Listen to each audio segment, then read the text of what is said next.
Hey there, friends and viewers. My name's Hengest with TGN. Welcome to another cast here from the Qualifiers. This is Team Magnius, represented by the color blue, versus Solo Blue, represented by the color red. That's kind of flip-flopped a little bit. That's ironic. It's kind of just ironic. It's just they just want to spite you. They're like, you know what? Your name has blue in it. We have to put you on purple. We have to. We just have to right now. Looking up here at Team Red, aka Solo Blue, the first thing that catches my eye is Nurse Akali for obvious reasons. This is actually a replay that was sent to us after the qualifiers. We won't spoil anything, but this is the first match between Magnius and their opponents. This is their first round, I do believe, right? Yes, this is during the tournament they were playing round robins, and you only play a team once. So this is when they're matched against each other. Magnius, no spoiler alerts. Just watch this replay. Just watch this video. Just watch it. Yeah, but they are they're from a High Rising, which was one of the favorite competitors from our first two tournaments. They had a little Jarman Llama, little split, and basically this team is being led by Count Cthulhu here, the Cho'Gath player. It's a very cool Cho'Gath skin, by the way. Also, Brojo. And as well as Brojo, their AD carry from High Rising. They broke off and founded this team, Magnius, whereas the others from High Rising, I think all three of the others, are now a part of Solution Gaming. But actually, anyways, not all three, just that. Boobies, actually, I think. Oh, Boobies. Yeah. Boobies. Everyone else just like quit. They're just like, you know what, forget it. Sad face. Yeah. Look at this mall fight starting here at Raze. Looks like it's going to be a very standard start here. Neither team even crossing the river before the minions spawning. Let's take a look at our lane matchups today. We've seen a lot of Karthuses in our tournament so far. How do you think a Karthus is going to fare against Cassiopeia?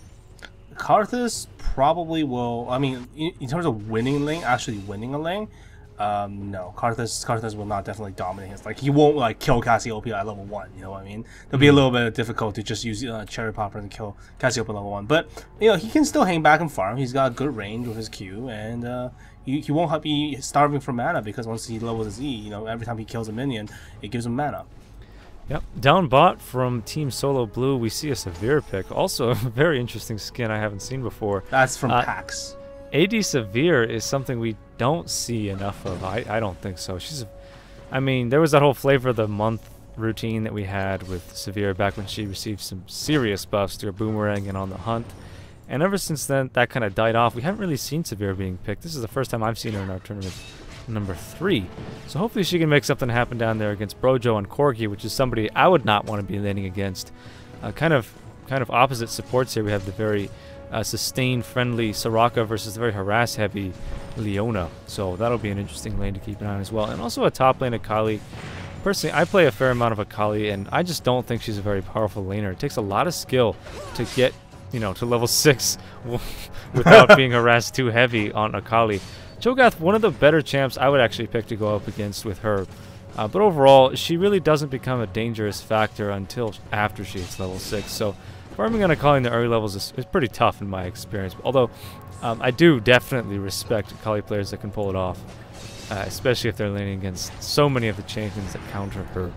Anyone with really AoE can counter Akali because of her Twilight Shroud. And actually, now that I think about it, both the spikes and Sonic Scream from Cho'Gath would be able to catch her in there. So maybe I spoke too soon about being able to lane well against Cho'Gath, but that remains to be seen. Count, a very strong player, nonetheless. And now you can see that we've seen a lot of jungle Nocturnes in our tournament. I think pretty much you and I have not casted a single game. Hold that thought, man. Malphite looks like he wants to gank up top. One tanky champion versus another, although throw a nurse in the mix and we might have a kill landing up top here. She's in the Twilight Shroud. There goes the seismic toss. Cho'Gath's gonna have a tough time with this one. Does he have summoner spells at his disposal? Oh my goodness, Cho'Gath just uses flash. It does look like he's gonna go down here to a... No, he makes it. Oh no, he dies. Red buff from Malphite. Yep. Little bit of a stunt there. Let's see the response down bottom from Team Solo Blue, or excuse me, from Magnius, with Nocturne ganking, looking like he wants to dive this Severe, but that's not going to happen. Pretty fast response time from Solo Blue. These colors are throwing me off. I'm sorry to cut you off there. What were you going to say? I was just about to say, Nocturne, we have yet to see a game. You know, you and I have casted a lot of games with Nocturnes. Yeah, no And kidding. he seems to be very popular just based on the fact that level 6 was Paranoia, and if you're tanking now, you can pretty much guarantee a kill down bot. So he's a very strong champion. We'll see how the Nocturne's ganks are going to take place very soon. He's level 4 already, and I'm pretty sure with Leona and Severe, it's a very easy tower dive down bot. No doubt. Honestly, when I started playing League of Legends, and even till recently, Nocturne really wasn't a common pick. And you never pick him outside of the jungle, but he hardly ever gets picked in the jungle, at least up until recently, when I've seen him picked constantly. Like, he's definitely the top pick for jungle. Has had a couple bans, I think, as well. It's kind of just interesting to see which champions people prefer to play depending on the status of the game. Up top, we have a blue ping on Akali. She is a bit overextended there. If she gets hit by a spike there, she could be in some trouble. Actually, she's way overextended. Nocturne does not have Paranoia yet, but he's going to be able to close in on her right now. It doesn't look like Karthus is going to help out with this one. Not really sure that he needs to. Although Cho'Gath might take some excessive damage there. If she can unlock 6 in the next second or so. Oh, and she flashes in there with her Q and lands the kill on Cho'Gath. Taking 3 tower hits. She's probably going to go down here to Nocturne, but that was a very nice play, making the best of it. Yeah, she's going to go down to Karthus hit. Actually kind of forced to use that one to make sure that this Kali doesn't get out of control. A commendable play there, utilizing the flash even before she unlocked her dash. What is her dash called again? It's Twilight something. It's called Shadow Dance. Shadow Dance. My mistake. Shadow Dance. She dances.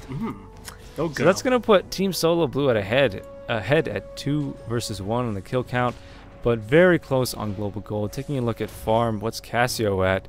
Cassiopeia with 35 versus Karthus' 32, so they're pretty even there. Down bottom, that's the most important one. With farm, we have Brojo with 41 versus Severe's 33. So it looks like Magnius is a little bit ahead down there. No doubt due to that early harass from Nocturne. Looks like Malphite wants to go in for a gank here in mid lane against Karthus. He doesn't have his ult yet either. Karthus is playing that one very safe. That Grim Reaper skin. Oh, yeah, Grim Reaper skin. It's a pretty good skin. I like the black, and on the black really matches the black. I mentioned that he was wearing black. Now there was a little bit of maybe a little bit jumping the gun there from Cassiopeia. She does have her ultimate, so she might be able to freeze Karthus if they're careful. Karthus might be going for his blue very soon, but it looks like they might be formulating a 3-man gank down middle. Yeah, we just saw Nocturne run in with the Paranoia and land a kill on Cassio. Actually, the kill went to Karthus' lay waste there. We saw Malphite kind of just hanging out there on the river. He wasn't really sure, hesitating what to do there. I think he might have been aware of the positioning in that bush, actually. But no doubt he was just way too late to help out that Cassio. And that's going to even the odds here, actually putting Magnius slightly ahead now. Magnius is pretty much leading on farm, simply due to the fact that look at Corki right now. Brojo, 55 farm. He's known for his AD carry. He's great for team fights. He's actually quite reckless in my opinion compared to other AD carries we've seen play. But he gets the job done. I mean, compared to Nemesis though, he might be a little bit inexperienced, but he's still he's still one of the best AD carries we have in our tournaments. Yeah, Brojo is one of those players that is just really fun to watch because, like you said, he's quite ballsy in his play. He does end up, giving up unnecessary kills because of that every now and then, but it always makes him a pleasure to watch and also a fan favorite. And it's kind of reminiscent of my play style there. I mean, everybody loves me, right?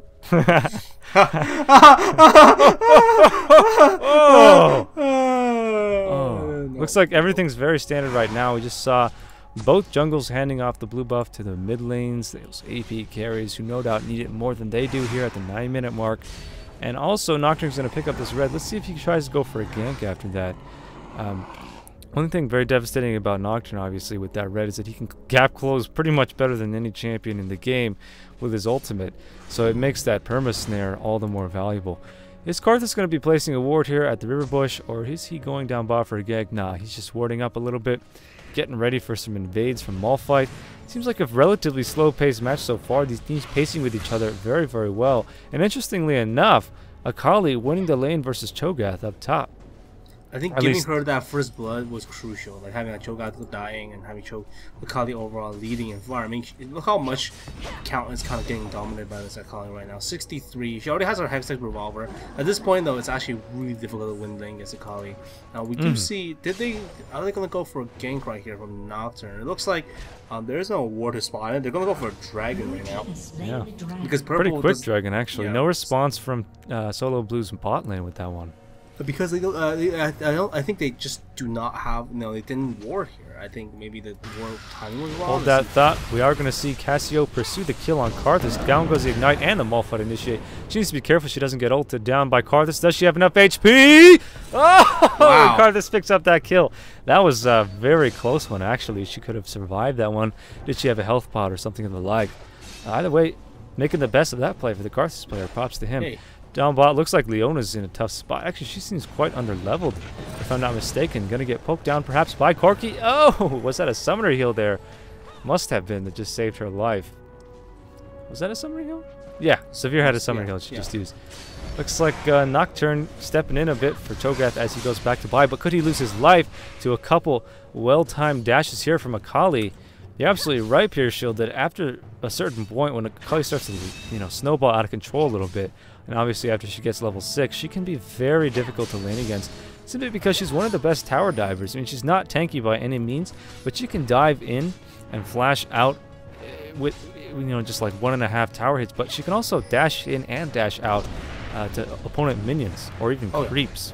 That's one of her things that make her really, really potent. Her dash not only is, it's good, it's also deals quite a bit of damage. I think it's 0.5 skilling, which is not bad at all considering, it's a gap closer. I mean, which gap closer is, when you have enough AP on her, she's going to be completely deadly. But I actually recently talked to Payu about Akali. It's actually one of his mains. His Akali, he goes like the order goes Katarina, Annie, and then Akali. And what he said was Akali. It's also a lot of people don't tap into the fact that her optimal build is still kind of hybrid. If you get some attack damage going as well, it really helps her sustainability as well. There's too often people make the mistake of just stacking AP on her, thinking, well, she's an AP champion, she bursts with AP. If I have spell vamp, she'll be fine. No, you gotta take advantage of her passive. Her passive is probably what makes her who she is. Yeah, her passive also the only reason she's able to contend with other champions in the early game, because like I said, before level 6, she's very difficult to lane with, so squishy. Her only survivability really the Twilight Shroud, but unlocking her passive with a proper rune setup, she can have some nice attack damage combined with whatever other ability, passive stats you're stacking with her. But you're absolutely right, she is definitely a hybrid champion. Hextech Gunblade seems as though it was almost built for Akali. Looks like, on that note though, Malphite's going to go bot and have a nice initiate there on Brojo. He's going to be able to Valkyrie out of there, combined with Soraka heal, no problem at all. Trying to gank the Corki at this point in the match with Soraka with full mana in position, man, that's a tough task indeed. Oh yeah. And what time are you at exactly? Maybe I'm a few seconds off. I'm at 13:11 right now. 13:11. Okay, perfect. A little bit out of sync there, perhaps. But either way, though, this game's still very, very close. We see Magnius slightly ahead on farm, even on team kills. I don't remember which team got the first blood. At this point, it's pretty much clear that Magnius is superior on farm, mostly due to Brojo down bottom on his Valkyrie with 100 CS versus Severe's 86. Compared to up top, Cho'Gath 82 versus Akali's 101. So, pretty close, actually. It could go either way at this point. It really just comes down to Magnius being able to shut down this Akali successfully, because I don't really think that Severe is much of an issue, and it seems like Cassio is under control. But Akali's one of those champions where if you don't keep an eye on her, she can really get out of control in a short amount of time. Given that she's able to really dominate this Cho'Gath, which is something we were not expecting, it could be very scary, especially if this player knows is kind of aggressive, because that's what she does. She kills people. Something that you love to do. I mean, you play the game to kill people. I mean, that sounds kind of like creepy though. And I play to kill. A little bit more, but we have Paranoia going down up top on Akali. She's going to stay in the Twilight Shroud right now. Not really the best choice, given that both these champions do have some form of AoE. I'm not really sure what he's planning. Just dancing around but getting exhausted. It looks like she's actually going to get away with this, using her flash right there. Wow, that could have been played so much better by Magnius. We didn't see... Actually, I don't think Cho'Gath had the mana at the time, but... Man, I don't think she should have been able to get away right there. No, I think you know, a game like that, someone you need to pick up an Oracle. Honestly, at this point, I think Nocturne being 0-0-2, and once he gets his big boots, time for Oracles. They really need it. I will actually though, for their jungler though, I see Patootie actually do a lot of Doran's blade builds on his Nocturne, just because you kind of need the tankiness as well. The Ripples one is not bad either, but the only reason I think that Magnius is leading by this much right now is probably because farm is you know, pretty even overall. It's actually that dragon kill earlier. I mean, there was a really big ball dropped from Ball Wax, ball drop from Ball Wax. That's his name, AD. And Don't know for not even, you know, having a single ward down there. When the time was right. I mean, just spotting that may have even just prevented Team Magnius from getting that free dragon. I mean, a dragon is how much gold? It's a lot of gold. It's 950 gold, essentially. Yeah. Plus the 25 from killing him. So 975 gold for the entire tournament. That's pretty much the difference right now if you look at it, right? So that difference right alone is secured by that dragon. Yeah, and at this point, guys, it's important to keep in mind that even though they are slightly ahead on global gold, it doesn't really mean anything. What really comes down to is, you know, the individual players' ability to work together. Because this is, after all, a team game, and you know, half of an item isn't going to make a difference in a team fight if people aren't coordinated. So, I mean, like I said, my opinion is Magnius needs to start thinking about shutting down Sakali in some way, because if they just allow her to farm up until the team fight phase, she's going to open up a world of hurt. So like you said, grabbing an Oracles for Nocturne would be an excellent idea, as long as he plays conservatively. The reason I wouldn't want to do that necessarily is because he's really their only true initiator, and he could be the first to die with that Oracles at 500 gold. However, hold that thought though, it does look like Magnius is going to go for their second dragon kill, and Cassio has caught sight of this. The ward placement does pick her up, and they're going to grab yet another uncontested dragon right now. The response time from Team Solo Blue has been so way too slow, and they really can't afford that right now. They need to start warding. They really need to start warding right now. Yeah, it's not really, there's really no excuse at this point. We are going to see a bit of a tango up here. The bot lane combo stuck in a jungle while Malphite and Cassio are getting picked off here, although Malphite does pick up the kill on that Nocturne going down to Corki afterward. It would be wise for Team Solo Blue to back off here, but it does look like they're going to pursue the kill on Karthus, with that Soraka standing right by. Leona giving up a kill there unnecessarily. Very bad choice there. Possibly get chased down here by a Valkyrie. No, Brojo out of mana. Although keep your eye here on the Cloud XD player. He's closing in from the top lane right now on Akali. I don't think he's been able to catch up with them, but I could be mistaken. He might be fixing to go for a full-on tower dive on this Karthus. That actually would not be a bad idea right now, given that she does have 3 stacks of her dash. But no, he's going to pull back and just play it safe right now. At that point right there, that is so much loss for their Solo Blue. If anyone wants to say there's a turning point in this game, this would be it. 2 free dragons, you know, the second free dragon, because of no warding from bot. This is, if you guys are watching this, just ward, always ward, buy wards, they're worth it. 75 gold, no problem, just buy it, you'll make it back. And also, just poor engagement and communication, I think. I mean, Cassio had him on the ropes with her ultimate, but then Leona going back, you know, you should just count your losses at that point. You know what I mean? Like, if you lost your Malphite and lost your Cassio, don't throw it away to Leona either. I think just a little bit of miscommunication there, and this might just simply cost them the game. Yeah, that may be absolutely true. I do want to draw your attention up top to Cho'Gath. He had a bit of time there to free farm while that team fight was going on, and Akali went down south. Actually, it's pretty uncommon you see a Cho'Gath with 6 stacks of Feast at this point in the match. He really hasn't died for a long time, despite the fact that he gave up those early kills. Looks like we're going to see Karthus go down here, but is he able to land enough damage on Cassio? Oh, he might be able to kill Cassio by himself. Yeah, Cassio's dead. Wow. Trying to kite and fight Karthus, if you're not fast enough, is an awful idea because of the Defile. He might actually be able to grab this kill with an ultimate too on Malphite, but his ulti's down, I believe. Oh no, he had his ulti. Good. Yeah, he just want to give that one to Brojo, I believe, but Nocturne picking that one up regardless. But yeah, props to Count Catula up top. I mean, against the snowballed, well, she's not really snowballed anymore, but a dangerous player and able to maintain that extra 6 stacks of Feast, and his passive will allow him to sustain against a harass-oriented champion like Akali right now. just because he has that extra bonus health from the feast. And so he's not really concerned about her anymore. He just has to play a little bit passively, keep an eye out for Malphite, and I think he's pretty much going to catch up just based on his passive right now, and the fact that Akali is having to roam around a little bit too much to compensate for her team being out of position. So really the only advantage that Team Solo Blue had going into this, I think, is pretty much fading away right now.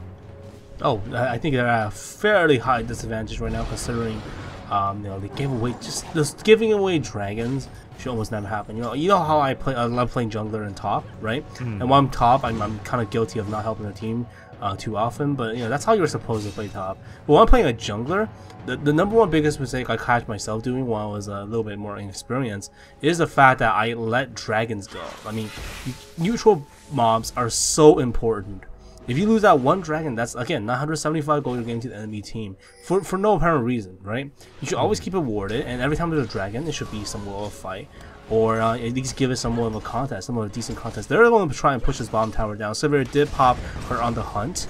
That 95-second CD is really going to help them push a lot if they're trying to push. Here comes the initiate from Malphite though. Then Nocturne's coming in hot. Looks like Corki wants to focus down Leona. That's a prime Karthus. No chance. That was a huge turnaround from Magnius right there. Props to Nocturne, and also well-timed ultimate from Karthus. Soraka doing a nice job of baiting as well. Overall, very strong team play from Magnius. They're looking really strong, man. They're definitely looking very strong. I mean, this combo that has been picked. I mean, 2 global ultimates. Even though this is our tournament has taken place after the nerfs on global ultimates, they're still extremely potent. I mean, for the team fight, I mean, how long do you have to nerf the cooldown for it not to affect the team fight? Technically, even if you increase the cooldown by 10 to 20 seconds, that just means that people are going to choose the team fight a little later. And during that team fight, they had everything. They had everything they needed. So, to kind of like point it out, still picking a Karthus and Soraka with a Nocturne on one team, very deadly. Still very deadly even after nerf. Yeah, if I had to just kind of make a inappropriate statement, I would say that Magnius' team fighting capabilities right now seems to be on a higher level than High Rising's was in the last 2 tournaments. Just seems that they have superior communication, perhaps because in the previous team that Count and Boobies were kind of making the same calls at the same time. And I think that they have a lot of hotheads in the old team. Like I think it's really, it makes decision making very difficult if you just have a group of people who play a lot of solo queue together, but maybe are friends, and they sometimes disagree each other on plays. And then when you disagree on plays, then you tend to also blame and to kind of like justify yourself as a good player. So that kind of thing happens all the time. Even with us in Squadron, we're taking it not seriously. We're trying to justify ourselves so to make sure that we're we're in the right and no one blames us for what has happened or a loss that has happened. But the good teams though, they don't really care. They really don't care whose fault is it, as long as there's win, there's loss, or something that one can learn. So I think you're right. This new team right now, it looks like the chemistry is just generally better. The communication's great. Look at this, another dragon right now. Perfect time. No problem. I mean, the oracles and the pink ward. Even if they did ward, that would have been gone. Yeah, look at that clothesline there with the wall of pain, just securing that dragon kill. Oh, appears to be securing it. Yeah. Looks like they're gonna grab this one just fine. No problem. That's the 3rd in a row right there. And I just want to say that Corki and Karthus right there did an excellent job of just cutting off their counterattack, and that's pretty much gonna seal the deal in my opinion. It doesn't seem that Solo Blue has any opportunity to get back into this unless somehow Magnius kind of just wipes out a team fight for no apparent reason. Yeah, I think they just have superior coordination, a superior team comp. And at this point, with roaming in groups, they're looking to nail the coffin in right now. It's funny because it's a Karthus Grim Reaper skin. Coffin, Karthus. Yeah. They have the forces of life and death on their team. That's a scary thought. Having is that what Soraka is supposed to be? She's she's kind of, well, it's wish, infuse, astral blessing, star. No, it's the star child. She's about the forces of life, itself. Yeah, looks like she gives life to people. Might be getting a little bit caught out of position here. He's fine. But that's a giant champion, and he actually is quite good at kite and fight. A lot of people aren't aware of that. Because of his, what's it called, this Q, the Rupture. It can knock up an entire team, and he can also turn around and feast people for that true damage that can be so unpredictable. and just eat them alive. I've seen it happen so many times, people chasing Cho'Gath, and then they just turn around and get feasted. So certainly Cho'Gath, one of the better duelists in my opinion, at least for his role, just because of that true damage that can just burst the hell out of people when they're not expecting it. Definitely against people with low HP, he is probably the best duelist, just because of, well, even low HP but high effective HP, like build a lot of armor but low HP, he'll eat that in a second, because I believe it's true damage, right, for his ultimate? You play Cho'Gath a lot. Yeah, his ultimate does deal true damage. Let's see, 475 true damage, scales with AP, to a champion at this point, and that's at level 2. So I think he deals 600 true damage to champions at level 3 feast, which he'll be unlocking in 2 levels, plus, you know, ability power. So that's a very scary amount of damage, especially to somebody like Leona, or, you know, who's kind of tanking for their team, that doesn't expect true damage to be coming on that level. It's kind of like Darius, like, yeah. What happened to my champion? 5 stacks. Yeah. Oh, what happened to my champion? It's dead. Oh no. Yeah, we haven't seen hardly any Darius in this game, but obviously, if you're trying to get better at League of Legends, true damage is something you need to learn about, especially figure out which champions deal true damage, like Vayne, for instance, because it can really throw a kink in your calculations. You know, you're tailoring your items specifically to counter a player, and you're not taking into account true damage, and that can become a really big problem, and it can actually lose you the game. There's a lot of sources for true damage in this game currently. I mean, with the addition of Darius, that's just simply one more right there.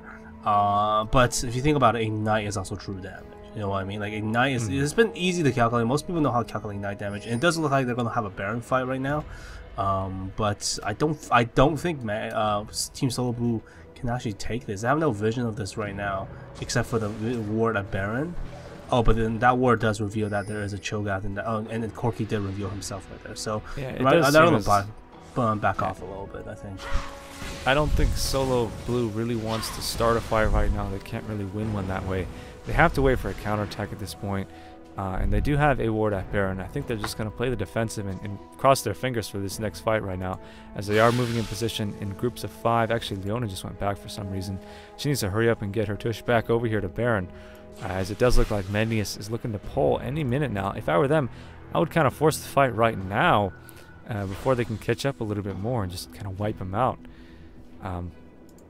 Do note that Cho'Gath can bite Baron for 1,000 damage as well. Combine that with a Nocturne Smite, which I believe is 650? 745. So overall, they can actually nuke Baron down very quickly with the Cho'Gath on their team. Just thinking about the changes to Nunu's Consume, I'm thinking about Baron stealing teams right now. What steals Baron the best? I mean, my famous... Oh, look at this. There might be an engagement going on there. Wall going down, but nothing happening. Oh, man. They're just kind of playing with each other right now. Pulling in, pulling out, pulling in, pulling out. Yeah. It's definitely... Something's going to go down very soon. I can kind of feel it. Yeah, Magnius definitely is on top of the psychological game right now. They're kind of bullying them around a little bit. Big kid on the playground saying, come on, what you got? Show me what you got. And they're kind of just not taking the bait at all. They kind of force this fight right now. There's no reason to really delay it anymore. But look at this. We are going to see an ambush out of this bush right now. Oh, Severe getting completely evaporated right now. Malphite follows suit. Brojo is going to be free to chase that down, but they're probably just going to turn around and take the Baron right now. That was a huge mistake on the part of Solo Blue. Yeah. Man, I don't know if that was a feast or what happened to that Severe. She just disappeared. She's really squishy right now. I mean, she only has, what, 1 Doran's and Infinity Edge, and you're not going to survive. Anyone on the team can just evaporate you, let alone all 5 members, right? So, they're going to have to be forced to play defensive. One more ace, and this could be the complete game. Because they do have enough to push. I mean, look how tanky Count is right now. Almost 3,000 health with... I mean, he eats Tower for breakfast right now. I mean, he has 193 armor. If you're an AD, if you're a tower, you don't need to scratch him at all. He just sits there and laughs at you. Cho'Gath definitely one of the healthiest champions in the game, just because of his ultimate, the feast stacks, which at this point with 6 stacks, how much additional health does he get? 900 bonus health right there. That's like a freaking Warmogs almost. Pretty much. He's just Cho'Gath is a force to be reckoned with. But something a lot of people don't factor in is how good of a meat shield Cho'Gath can be. I mean, as a Nidalee player myself, his hitbox is tremendous at this point in the match, and he will straight up block skill shots like you wouldn't believe, like a Malphite Initiate or a Zenith Blade. you know, pretty much anything really. So if he's kind of just on the front lines for his team, that's an added benefit that you can't really factor in mathematically. It's more of just, God, this giant sea creature won't get out of my way, kind of a situation. And it can be very frustrating. He's just, I don't know, it goes great with the type of playstyle that Magnius is going with right now, just because he's kind of a bully champ. You might be able to cut somebody off here with a Rupture, but do know he's right in the front lines. He's getting in the way of these champions right now, making sure that he's the first to get hit by something. And that's exactly what's happening right now. Oh my goodness, Brojo just crit that Severe for everything. Oh man, look at that. Rupture combined with Sonic Screen. God, and he ate all those tower hits, man. Count Cthulhu ravaging this team right now as Cho'Gath. It's so nice to see a Cho'Gath player. Meanwhile, little just triple kill there by Brojo. No problem, just a little bit of triple kill. Obviously, this is a very strong comp. Gorky freed a Valkyrie around while Cho'Gath eats a lot of this damage right now. It's so powerful right now, and it just pretty much won them the game. As Magnius does look as though they're going to push this one to inhib. Not going to see a surrender here. They're probably just going to go straight for Nexus right now. Akali can't really stop this. Although if I were her at this point, I'd kind of just go for a kill on Gorky just for the hell of it. That does appear to be what she's doing. But look at him, Valkyrie straight out of there, turn around with a cannon, down she goes. Nice play there by Brojo. Really prime reflexes from this player. He shows a lot of talent, man. He's a lot younger, isn't he? He's like 16, 17, something like that. Yeah. So a lot of our recurring teams in the League of Legends community tournaments here at TGN do have young players like Brojo, which I very much hope they keep up with what they're doing so that we can follow them and watch them improve, perhaps even reaching very, very competitive pro levels. You know, like 5 years down the road. Just watch them all grow up. Anyways, that does it for this cast, guys. Hope you guys enjoyed that. That was Magnius versus Solo Blue. Magnius is going to advance into the next round of the qualifiers. See you guys next time.